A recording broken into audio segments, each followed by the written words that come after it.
You've probably heard the term systolic blood pressure before, maybe at your doctor's office or while reading up on heart health. But what exactly does it mean? And why should you care?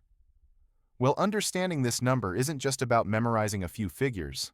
It's about knowing how your heart and arteries are doing, which can make a big difference for your long-term health. In this video, we'll walk you through what systolic blood pressure is, why it matters, and what those numbers actually mean.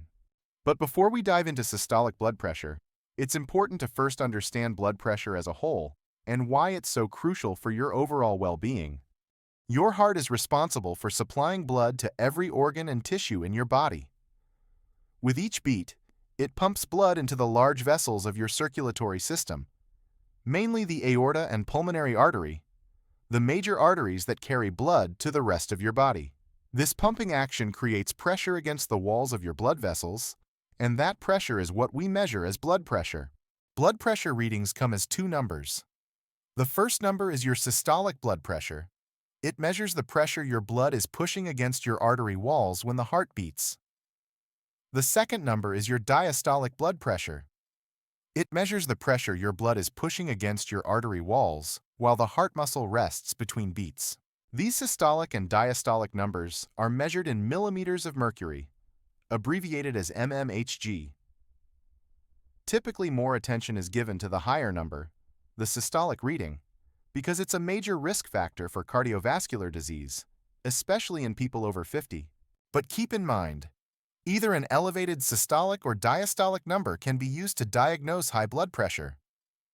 For example, if your systolic number is high, but your diastolic number is still in the normal range, you might have a type of high blood pressure known as isolated systolic hypertension. In most cases, systolic blood pressure tends to rise steadily with age. This is often due to the long-term buildup of plaque in the arteries and the gradual stiffening of large blood vessels.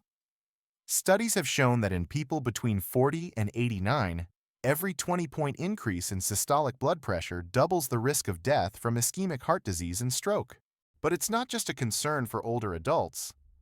Younger people can also develop this type of high blood pressure. Isolated systolic hypertension can be triggered by factors like an overactive thyroid, diabetes, or certain heart valve problems. So what do your systolic numbers actually mean? When your systolic number is less than 120, and your diastolic number is less than 80, your blood pressure is considered normal, which means your heart and arteries are likely in good shape. But when your systolic number is between 120 and 129, while your diastolic number stays below 80, it's known as elevated blood pressure. It's a sign that you're at a higher risk of developing high blood pressure unless you take steps to manage it. If your systolic number is between 130 and 139, you're in the high blood pressure range, known as stage 1 hypertension. This means your heart is working harder than it should, which can put extra strain on your blood vessels and organs, even if your diastolic number is still in the normal range. If your systolic number reaches 140 or higher, you're in stage 2 hypertension. This indicates a more serious level of high blood pressure, which significantly raises your risk of heart attack, stroke, and other cardiovascular problems, again regardless of your diastolic reading. And if your systolic number is higher than 180, you're in a hypertensive crisis, a severe situation that requires immediate medical attention. If your numbers fall into this range and you're experiencing symptoms like chest pain, back pain, shortness of breath, numbness or weakness, difficulty speaking, or changes in vision, reach out to your doctor immediately.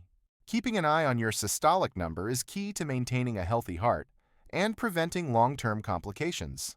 If you found this video helpful, give it a thumbs up, drop a comment below, and be sure to check out our next video, where we dive into the importance of your diastolic number. And don't forget to subscribe to Blood Pressure Healthcare for more expert tips on managing and maintaining healthy blood pressure. Stay healthy, and we'll see you in the next video.